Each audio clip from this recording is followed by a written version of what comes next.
জানাচ্ছি আজ ওর 5:35 আমরা আগুনের সংবাদ পাই যে পুরানো পল্টনের জামান টাওয়ারে আগুন লেগেছে।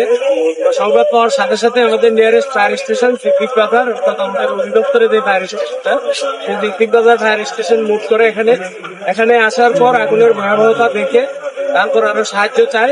এরপর পরপর আমাদের আরো 3টি স্টেশন আসে, অর্থাৎ মোট 4টি স্টেশন এখানে আমাদের গাড়ি পাম্প অন্যান্য যন্ত্রপাতি নিয়ে আমরা এখানে উপস্থিত হই। এরপর গাড়ি মোট 14টি গাড়ি এখানে আসে। এই 14টি গাড়ির মধ্যে 9টা গাড়ি আমাদের কাজ করেছে আর 5টা গাড়ি স্ট্যান্ড ছিল, সেই গাড়িগুলোর কাজ করা থাকে নাই। তো আপনারা দেখতে পাচ্ছেন বিল্ডিংটা সেন্ট্রাল এসি, সেটা পুরোটা কনফাইন্ড গ্লাস দিয়ে ঢাকা। ভেন্টিলেশনের খুবই সমস্যা ছিল। আমাদের মূলত আগুনটা ছিল 6 তলায়। এই 6 তলা থেকে আগুন ইলেকট্রিক ট্রাক লাইন দিয়ে আগুন উপরের দিকে যায় এবং উপরে বিভিন্ন ফ্লোরে ছড়িয়ে পড়ে, অর্থাৎ আগুন কম ছিল কিন্তু ধোঁয়া ছিল প্রচুর পরিমাণ।